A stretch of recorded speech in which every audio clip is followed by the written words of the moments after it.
nk'uko tubikesha BBC muri Kazakhstan aho Perezida Poutine yari yagiriye uruzinduko. Abajijwe ku ntambara hanganyemo na Ukraine, Poutine yahatangarije ibintu bikomeye cyane kandi biteye impungenge byatumye inzobere mu bya diplomasi n'igisirikare zihamya ko aramutse akoze ibyo bintu nta kabuza intambara y'isi yose yatangira bitarenze ukwezi kwa 12 uyu mwaka wa 2024. Ndagusuhuje wowe unteze amatwi. Nyuma y'igihe gito kitageze no ku byumweru bibiri, Perezida wa Leta Zunze Ubumwe za Amerika Joe Biden ahaye igihugu cya Ukraine uburenganzira bwo gukoresha misile za atangaje mu ntambara Ukraine hanganyemo n'Uburusiya. Uyu munsi wa none maginga yatuvugana byafashe indi ntera. Kuri iyi tariki ya none iyi ntambara yafashe ubukana ku rwego rutari rwarigeze rubaho na rimwe kuva iyi ntambara yatangira Gashyantare 2022. Ngira ngo murabyibuka neza ko mu cyumweru gishize aribwo ku nshuro ya mbere Ukraine yagabye igitero ikigaba ku Burusiya ikoresheje ziriya ntwaro za atangaje yahawe n'Abanyamerika.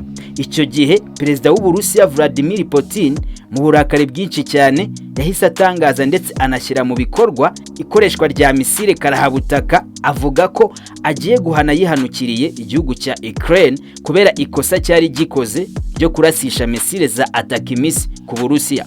Murabyibuka icyo gihe ntibyatinze kuko Uburusiya bwahise bukoresha ku nshuro ya mbere misile kirimbuzi hambaye cyane yitwa Orshnik.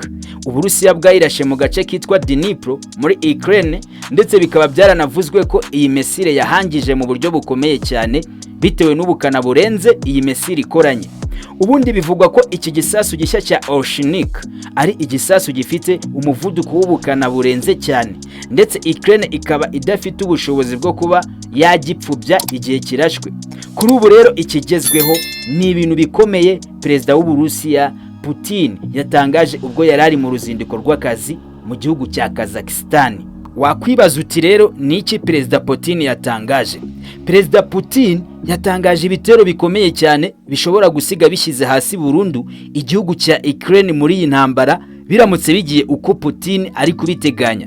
Ibi nubundi abitangaje nyuma y'igitero kibasira ingomero cyagabwe ejo bundi. Ngira ngo murabyibuka neza ko mu gitero giheruka Uburusiya bwagabye kuri Ukraine mw'iyi minsi ishize cyari igitero cyari kigamije kwangiza ingomero z'amashanyarazi muri Ukraine.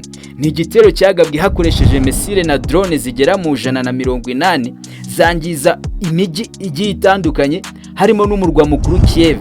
By'umwihariko iki gitero gisiga abanya-Ukraine barenga miliyoni mu curaburindi nta muriro w'amashanyarazi bafite.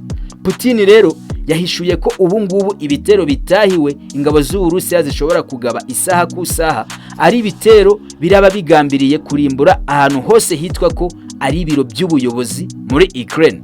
Nkuko tubikesha BBC, Vladimir Poutine yavuze ko inyubako za leta muri Ukraine kuri ubu ariho target yo kurasa igiye kwimukira mu bitero by'imyungikanyo Uburusiya bwiyemeje kugaba kuri Ukraine buyiha ikigwa kubera igikorwa cyo kurasisha intwaro za atangaje ku Burusiya Ukraine yakoze.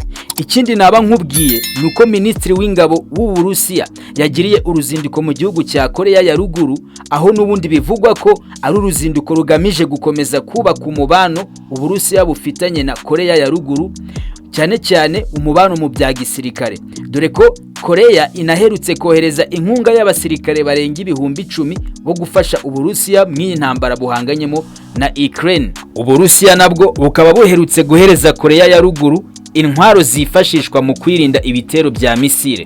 Wowe unteze amatwi nonaha, ese ku ruhande rwawe iyi ntambara y'Uburusiya na Ukraine urabona izarangira ute? Jya muri comment section wandike igitekerezo cyawe ndaje nkisome. Ikindi nyaboneka ntiwibagirwe gukora subscribe kugira ngo utazacikwa n'ibindi biganiro byiza turi gutegura kuri YouTube channel. Ciao ciao, duhurire muri iyi yindi video.